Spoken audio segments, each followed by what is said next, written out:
E é hora de esclarecimentos no Rio Claro Notícias. Eu recebo o advogado e coordenador do curso de Direito do Claretiano Faculdade, Euclides Witkowski. Boa tarde, doutor. Boa tarde, Janaína. Seja bem-vindo novamente. Obrigado. Olha, o tema de hoje é sobre benefícios do INSS, como aposentadorias, auxílio-doença e pensões.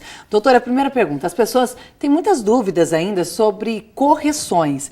No caso dos benefícios concedidos pelo INSS no período de 1991 a 2008, estão corretos? Não estão corretos, Janaína. Todos os benefícios, todos eles, até os que estão recebendo até hoje pensão por morte, aposentadoria por tempo de serviço, auxílio-doença, o INSS durante esse período ele fez o cálculo errado. Isso traz desdobramentos até o dia de hoje. O INSS, na hora de destacar as 20% das contribuições menores, ele não destacou, então ele apurou um benefício errado. E como nós, as pessoas devem ficar atentos aí para saber se está certo ou não?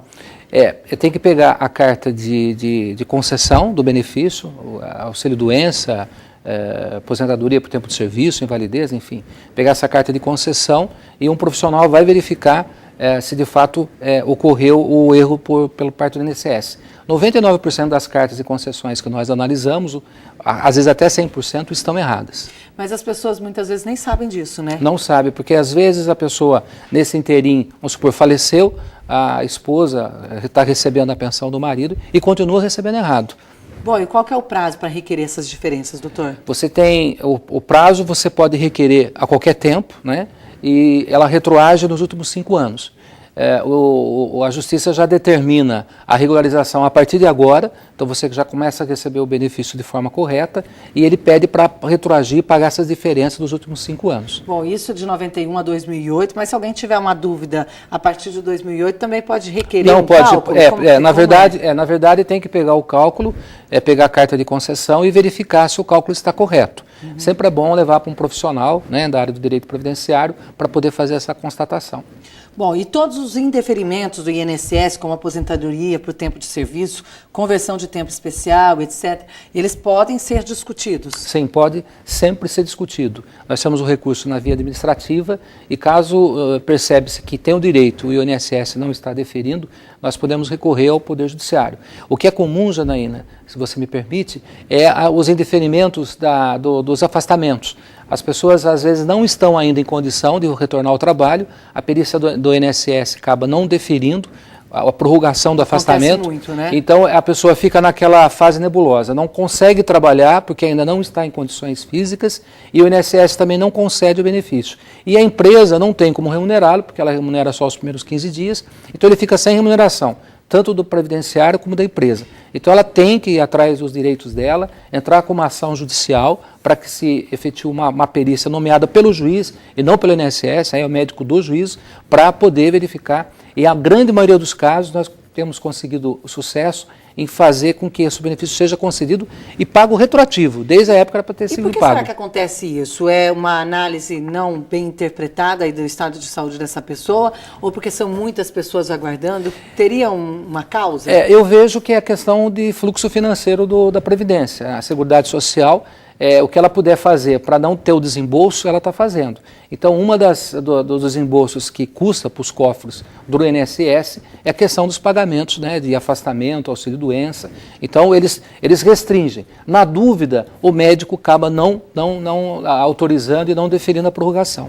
Tá certo, doutor. Eu quero agradecer a sua participação hoje, então, com a gente. Muito obrigada. Boa o tema tarde. para o próximo programa, então, já está definido? Sim. Diferenças nos planos econômicos como poupança, né? Isso. Então, tá certo. Eu te aguardo. Obrigada. Boa tarde a todos. Nesta sexta-feira, o Parque de Rio Claro tem vagas para ajustador mecânico, auxiliar de limpeza, churrasqueiro, confeiteiro, eletricista de instalações, motorista carreteiro, pintor industrial e técnico em administração. Os interessados devem comparecer ao PAT com o RG, CPF e carteira de trabalho na Avenida 3, número 536, no centro.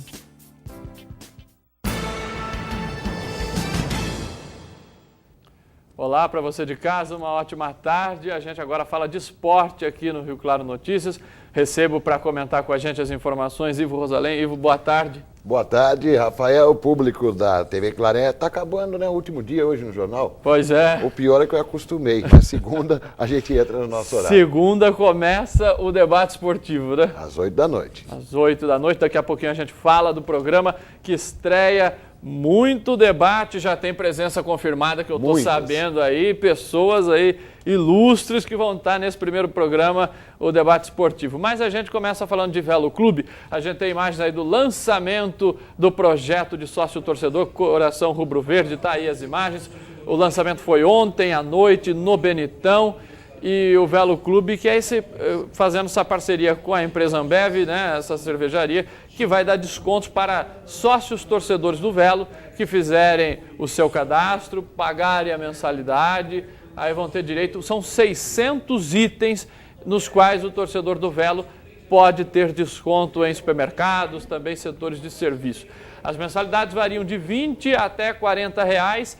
Essa mensalidade de R$20, por exemplo, Ivo, não dá direito para ingresso para os jogos, mas a partir de R$35 o torcedor já passa a ter direito também a ingressos de graça nos jogos do Velo no Benitão. Então é interessante, né? Não, a gente estava fazendo cálculos, né, antes do programa começar, e como são muitos itens, é claro que o principal é o jogo, mas é só partida de futebol, acesso à partida de futebol, não é o suficiente para atrair os torcedores em campanhas associativas. São 600 itens, uma média de 5%, 7%, coisa parecida em cada um deles, abrange algo significativo no consumo da pessoa no mês. E eu acho que vale a pena, sim. Porque tem iogurte, tem refrigerante, tem cerveja, tem doce, tem, enfim, tem de tudo. Muita coisa. Você deixa de gastar, no caso do pacote familiar, quando você vai com a família toda num estádio, não é barato o ingresso, não. Aí compensa, você deixa de pagar ingresso e fazendo a conta no todo, plano de TV fechada, né?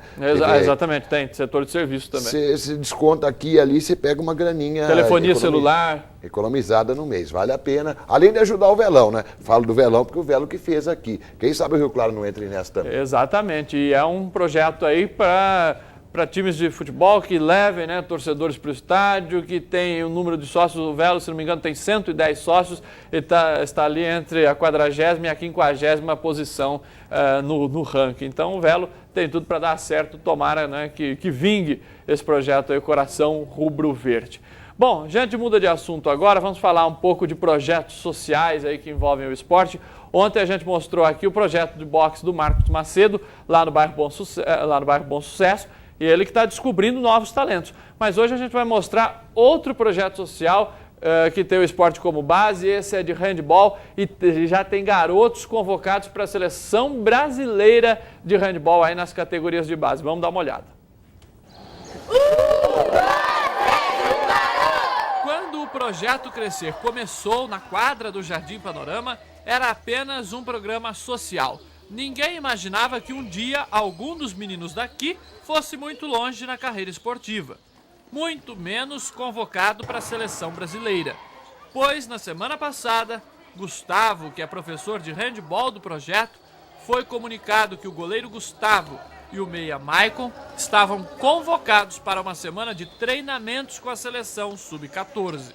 Se eles se dedicarem e forem bem nesse acampamento, eles têm a chance de ser chamado para a seleção e representar o Brasil em campeonatos. A gente está muito orgulhoso disso ter acontecido, isso é uma prova que o trabalho está sendo bem feito. Os meninos também não acreditaram quando o professor veio com a notícia. Fiquei bem espantado.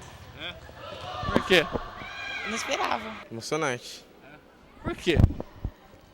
Porque eu gosto de fazer handebol. A convocação de Gustavo e Maicon para treinar com a seleção brasileira se deve ao desempenho deles e da equipe aqui do Jardim Panorama na Liga de Handebol do Estado de São Paulo. Agora, no mês de novembro, eles vão disputar as finais da competição na categoria sub-14. Eles são muito dedicados, muito esforçados, eles não faltam na aula, então a gente está com uma turma muito boa, diferenciada mesmo. E a dedicação deles está tendo resultado aqui pra gente. Além do orgulho por fazer parte da seleção brasileira, a convocação tem ainda outros atrativos para esse pessoal. Há muitas pessoas boas de handebol, queria aprender com elas. Deve ser muito legal lá. Muito bem, tá aí o Marco, o Gustavo, essa molecada que foi convocada para a seleção de handebol. Interessante, né, Ivo? Um bairro carente da cidade e a garotada já tendo oportunidade para treinar com a seleção brasileira aí de base. Você vê que quando as coisas precisam acontecer ou devem acontecer, acaba chegando a hora, né? Por exemplo, tem um time adulto de handebol em Rio Claro, disputando o Campeonato Paulista? Que eu saiba, não. Nós temos de vôlei masculino e feminino, basquete masculino e feminino. Então, é aí que eu me baseio para dizer que não é bem por aí. Por que tem tantos garotos praticando handebol em Rio Claro se nós não temos a equipe adulta? Porque a modalidade é exposta nacionalmente. Sim. E quem tem aptidão, interesse e gosto por ela vai praticar, independente de ter um time na cidade ou não. Então, quando eu discuto a existência de tantas modalidades aqui, eu quero dizer isso mesmo. Todas custam dinheiro no adulto, tem que pagar atletas e eu acho melhor investir grana em estrutura de trabalho para essa garotada. Porque só pelas imagens eu já percebi que há uma certa precariedade. É uma certa precariedade. É lá na quadra do Jardim Panorama, funcionam vários projetos lá, né, mas todos nessa coisa, né? Muitas vezes na base do improviso e no esforço também, na boa vontade dos professores que estão por lá. Sem dúvida nenhuma. Vamos investir mais na garotada, que é o principal quando se trata de recursos públicos, né? Com certeza. Bom, para a gente terminar as informações de esporte, amanhã o Rio Claro joga no Sub-20, jogo decisivo contra a Ponte Preta, às 3h no Chimitão. Um palpitivo para esse jogo? Bom, se o Rio Claro não vencer, o Rio Claro está fora, né? Só a vitória possibilita ao Rio Claro uma chance de pensar